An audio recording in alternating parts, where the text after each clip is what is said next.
Viernes 14 de febrero de 2025.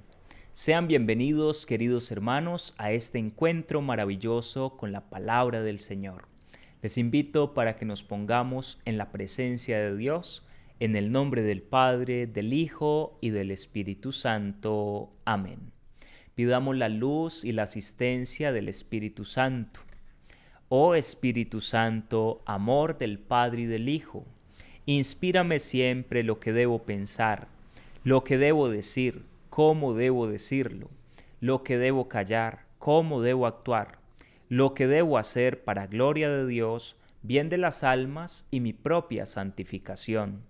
Espíritu Santo, dame agudeza para entender, capacidad para retener, método y facultad para aprender, sutileza para interpretar, gracia y eficacia para hablar. Dame acierto al empezar, dirección al progresar y perfección al acabar. Amén. Espíritu Santo, ilumínanos y santifícanos. En este día celebramos a los santos Cirilo, monje, y Metodio, obispo. Los dos hermanos nacieron en Tesalónica. Como monjes tomaron el nombre de Metodio y Cirilo. Realizaron su obra misionera en el siglo IX en Europa Central. Con toda razón se les llama los apóstoles de los eslavos. Se adaptaron a los pueblos que evangelizaban, utilizando métodos adecuados a sus culturas. Metodio creó un nuevo alfabeto para los pueblos eslavos. Tradujo la Biblia, el misal y el ritual litúrgico, con unidad lingüística y cultural. Lucharon mucho contra los opositores a sus buenas innovaciones. A su intercesión nos encomendamos en este día. Con mucha alegría les comparto las lecturas que se nos presentan para el día de hoy. La primera es tomada del libro del Génesis, en el capítulo 3, versos del 1 al 8. La serpiente era más astuta que las demás bestias del campo que el Señor había hecho, y dijo a la mujer: ¿Con que Dios os ha dicho que no comáis de ningún árbol del jardín? La mujer contestó a la serpiente: Podemos comer los frutos de los árboles del jardín, pero del fruto del árbol que está en mitad del jardín, nos ha dicho Dios: no comáis de él ni lo toquéis, de lo contrario moriréis. La serpiente replicó a la mujer: No moriréis. Es que Dios sabe que el día en que comáis de él, se os abrirán los ojos y seréis como Dios en el conocimiento del bien y el mal. Entonces la mujer se dio cuenta de que el árbol era bueno de comer, atrayente a los ojos y deseable para lograr inteligencia. Así que tomó de su fruto y comió. Luego se lo dio a su marido, que también comió. Se les abrieron los ojos a los dos y descubrieron que estaban desnudos, y entrelazaron hojas de higuera y se las ciñeron. Cuando oyeron la voz del Señor Dios que se paseaba por el jardín a la hora de la brisa, Adán y su mujer se escondieron de la vista del Señor Dios entre los árboles del jardín. Palabra de Dios. Te alabamos, Señor. Oremos con el Salmo 31. Dichoso el que está absuelto de su culpa.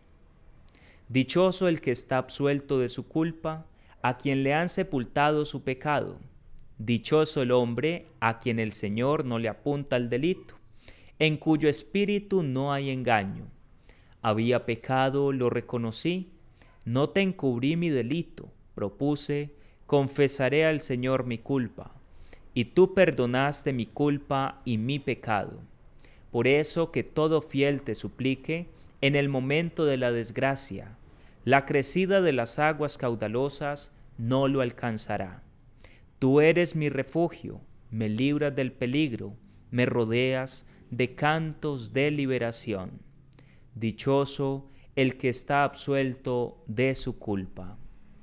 El Evangelio, mis queridos hermanos, es tomado de San Marcos, en el capítulo 7, versos 31 al 37.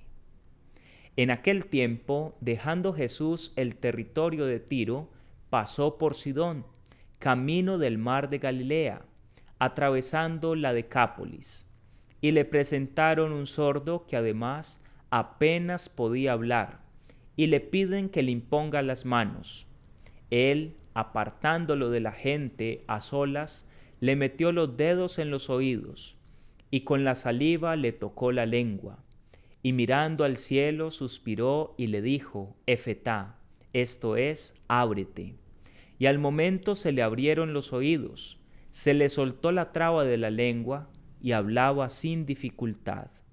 Él les mandó que no lo dijeran a nadie, pero cuanto más se lo mandaba, con más insistencia lo proclamaban ellos. Y en el colmo del asombro decían, todo lo ha hecho bien, hace oír a los sordos y hablar a los mudos. Palabra del Señor. Gloria a ti, Señor Jesús. Te damos gracias, Señor, por esta palabra con la cual nos alimentas en este día. Pues bien, queridos hermanos, estamos leyendo el libro del Génesis, y en esta lectura tan hermosa que nos presenta la palabra de Dios, se narra el suceso más triste de la humanidad, la caída, la pérdida de la inocencia y la santidad como consecuencia de la aceptación de la tentación de Satanás. Dice la Escritura que la serpiente era más astuta que las demás bestias del campo que el Señor había hecho. Cuando nosotros echamos una mirada a este pasaje, pues nos podemos preguntar, ¿y Dios por qué eligió a la serpiente para representar al tentador, para representar al diablo? Y aquí mismo se nos dice que era la más astuta, el más astuto de todos los animales. La serpiente es sutil, es silenciosa, pero tiene una característica, y es que su veneno, su mordedura es de carácter mortal. Es decir, que le basta una mordida para darnos muerte a nuestra carne débil, a nuestra carne que está frágil.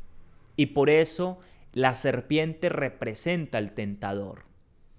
En la creación existen muchas fieras salvajes que también nos pueden dar muerte, muerte física. Pero ¿qué pasa? Hay unas que son muy fuertes, otras que tienen dientes muy afilados, muy grandes, garras que nos pueden destrozar, ante las cuales nosotros no podemos combatir ni hacer nada. Sin embargo, para que estas fieras nos puedan dar muerte, es necesario que nos claven una y otra vez sus colmillos, sus garras. La serpiente no. A la serpiente le basta una mordida sin mucho ruido, simplemente una mordida, un veneno letal y darnos la muerte. Hermanos, por eso es simbolizado el mal, el tentador con la serpiente, porque eso es lo que hace Satanás con nosotros. Nos seduce, nos engaña, y con que nos muerda una vez ya podemos estar muertos para la vida eterna. Por eso se habla del pecado mortal, es decir, el pecado que produce muerte y muerte eterna. Ese es el gran peligro del tentador. Dice la Escritura que se acercó a la mujer. ¿Por qué se acerca a la mujer? Se había podido acercar al hombre, pero no lo hace de esa manera. Se acerca a la mujer, ya que la mujer es más sutil. La mujer piensa más las cosas. El hombre actúa más por el impulso, en el momento. La mujer es más precavida. Por eso la serpiente sabía que si lograba convencer a la mujer iba a convencer al hombre. Y todo inicia con una mentira, con un engaño. Ustedes saben que la tentación no se presenta de una manera horrible, que nos cree repulsión al instante, no. Es sutil, nos engaña porque el demonio, el tentador, es más inteligente que nosotros. Y si estamos descuidados, pues podemos caer en sus redes. Resulta que inicia haciéndole una pregunta: ¿con que Dios os ha dicho que no comáis de ningún árbol del jardín? Ya sabemos que eso es falso. La misma mujer le responde: no, podemos comer de todos los árboles, excepto de uno. Pero miren cómo el tentador plantea la situación: con que Dios les prohibió comer de todo. La serpiente sabía que Dios les había permitido disfrutar de todos los árboles del jardín. Pero ya empieza a jugar con la psicología de la mujer. Y cuando la mujer le dice que puede comer de todos excepto del árbol que está en la mitad del jardín, aquel árbol del conocimiento del bien y del mal, entonces la serpiente replica a la mujer.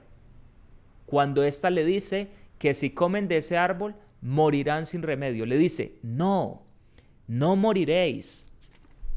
Es que Dios sabe que el día en que comáis de él, se os abrirán los ojos y seréis como Dios en el conocimiento del bien y del mal. Segunda mentira, segundo engaño. Esa es la obra de Satanás. Nos engaña, nos seduce, nos trata de atrapar en sus redes. Y el que está descuidado fácilmente cae en la tentación. La mujer comió de aquel árbol. Le pareció atrayente, sabroso. Otra característica de la tentación. La tentación se presenta a nosotros con apariencia buena, exquisita. Si la tentación tuviera mala apariencia, nosotros inmediatamente le haríamos el quite, pero no, la tentación se presenta como algo muy bueno. Pero detrás de esa máscara viene el engaño, viene la muerte. Y dice la Escritura que entonces la mujer tomó de su fruto y comió, y luego fue y se lo dio a su marido, que también comió. En ese momento en el cual desobedecieron a la voz de Dios, se les abrieron los ojos y ya pierden las gracias que tenían en el jardín, la inocencia y la pureza. Por eso se descubren desnudos, porque ya han probado de aquel árbol que contamina, han comido el fruto prohibido que daña la inocencia humana. Se trata del pecado, la desobediencia. ¿Y cuál es el engaño de Satanás? Es que el día en que coman de este árbol, serán como dioses, se les abrirán los ojos, podrán ser como Dios. Esa es la soberbia, el deseo de ser como Dios, el pensar que nosotros nos podemos poner a la misma altura de Dios. Ese es el gran engaño del pecado. Cuando nosotros sabemos que algo está mal, pero decimos: no, esto es lo que a mí me conviene, allí estamos contradiciendo el plan perfecto de Dios. Cuando estamos obviando un mandamiento, cuando normalizamos el pecado, ¿qué estamos haciendo? Nos estamos poniendo a la altura de Dios. Estamos siendo soberbios, nos estamos sintiendo más que Dios. Y por eso, cuando Dios pasa por el jardín, aparece un sentimiento que el hombre nunca antes había experimentado: el sentimiento de vergüenza. Tiene vergüenza, se siente culpable, sabe que ha fallado, sabe que ha desobedecido, que ha ofendido a Dios. Ese es el otro engaño de Satanás. Dice San Juan Bosco que cuando el tentador se presenta, quita la culpa, quita la fealdad del pecado hasta que nosotros sucumbamos en él. Y una vez hemos mordido el anzuelo, nos devuelve la culpa y nos hace sentir indignos, con vergüenza, a tal punto que ya no queremos acercarnos a Dios. Porque Satanás sabe que si nosotros nos acercamos a Dios, Él nos puede sanar la herida causada por la mordedura de la serpiente, por la mordedura del pecado. Por eso la gente que falla no quiere acercarse. Hay gente que dice: Padre, es que yo estoy temblando de miedo, no quería venir a confesar mis pecados. Eso es un sentimiento que pone Satanás. Nosotros no podemos tener miedo de Dios, No nos podemos ocultar de Dios. Al contrario, si hemos fallado, tenemos que ir corriendo a los brazos de Papá Dios a pedirle perdón para que Él nos dé su gracia, su perdón y podamos reconciliarnos. Esa es la astucia del mal. Es el modo como Satanás quiere distraernos a cada uno de nosotros. En el Evangelio del día de hoy se nos presenta el pasaje donde Jesús deja el territorio de Tiro, pasa por Sidón, atraviesa la Decápolis. Y entonces cuando va en ese recorrido le presentan a un sordo que además apenas podía hablar y le piden que le imponga las manos. Jesús, ¿qué hace? Una escena maravillosa. Lo toma, pero se lo lleva a solas, aparte. Hermanos, cuando Dios quiere obrar en nosotros, es necesario que tengamos una relación de tú a tú con Jesús, de intimidad.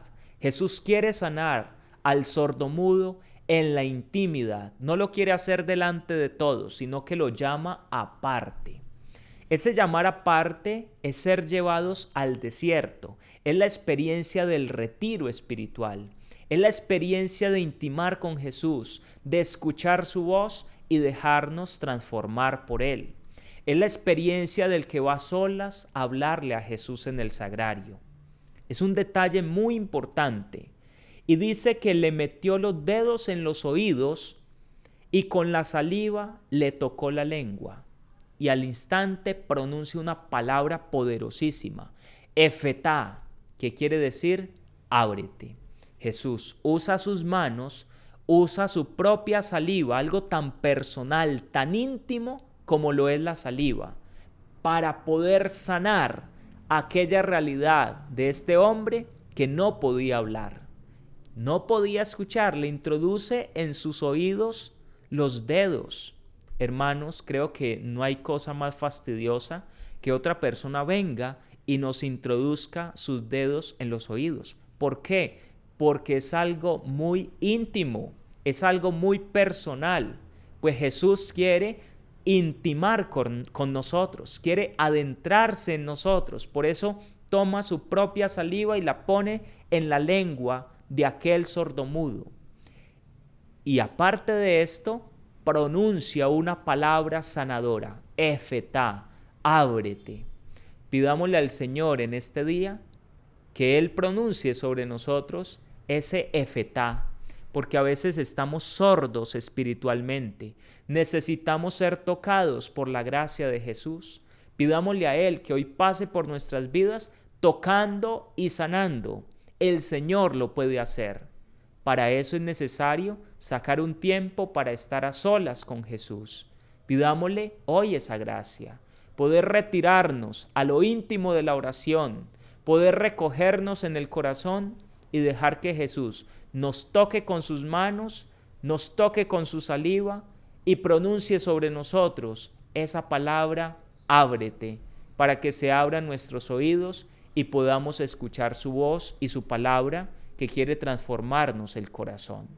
Que Dios les bendiga y les guarde, mis queridos hermanos, en el poderoso nombre del Padre, del Hijo y del Espíritu Santo. Amén. Que tengan un santo y un feliz día en el amor de Dios.